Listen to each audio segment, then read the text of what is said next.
convert the binary number 10 into its decimal equivalent. যেহেতু এটো binary number হয় এটোক আমি 10 বুলি কম ইয়াক 10 বুলি কই নকওঁ ওকে তো আমি প্ৰথমতে লিখি লওঁ বস্তুটো তো ইয়াতে দিছে আমাক এটা binary number 10 এটো obviously আমি 10 বুলি ভাবিব পাব আৰু সেই কাৰণে আমি ইয়াক কি কৰিম 10 লিখি পেলাই ব্ৰেকেটৰ ভিতৰত ৰাখি তলত 2 লিখি দিম তো তাৰ মানে এটো হৈছে এটা binary number ইয়াৰ বেসটো 2 হৈছে এই নাম্বাৰটোক আমি কি কৰিব লাগিব ইয়াৰ ডিজিট ইয়াৰ ডেসিমেল ইকুইভ্যালেন্টলৈ লৈ যাব লাগিব ইয়াৰ ডেসিমেল ইকুইভ্যালেন্টৰ কাৰণে কি হ'ব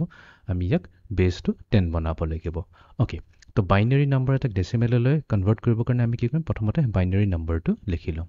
এতিয়া ইয়াৰ ওয়েটটো চাব লাগিব এতিয়া ওয়েটটো কি হয় নেক্সট আমি চাম ইয়াৰ ওয়েট ঠিক আছে ওয়েট আমি কি কৰিম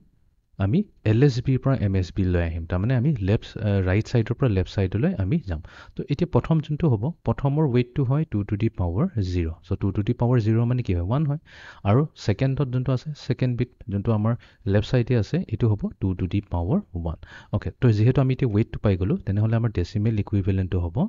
ডেসিমেলটো হ'ব একেবাৰে সিম্পল হয় ওয়েটটো যদি আইডেন্টিফাই কৰিব পাৰো তেনেহলে আমি ইজিলি ডেসিমেল ইকুইভ্যালেন্টটো ল'ব পাৰিম তো আমি কি কৰিম আমি যোনটো বিট আছে বিট ভ্যালুটো লম আৰু হেতুক আমি মাল্টিপ্লাই কৰি দিম কি ওয়েটেৰে তো 2 to the power 1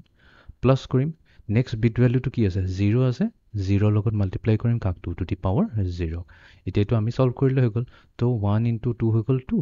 plus 0 * 2 to the power 0 to 1 হয় বাট 0 লগত মাল্টিপ্লাই হৈ থকা কাৰণে কি হ'ব 0 এ হ'ব তো তাৰ মানে আমি ইয়াৰ ডেসিমেল ইকুইভ্যালেন্টটো পাইছো 2 তো তাৰ মানে 10 যোনটো এটা বাইনাৰি নাম্বাৰ হৈছে তাৰ ডেসিমেল ইকুইভ্যালেন্টটো হৈছে 2 অৰ ইন ফ্যাক্ট আমি ক'ব পাৰো যে 2 যোনটো হৈছে আমাৰ এটা ডেসিমেল নাম্বাৰ তাৰ বাইনাৰি ইকুইভ্যালেন্টটো হৈছে 10 ঠিক আছে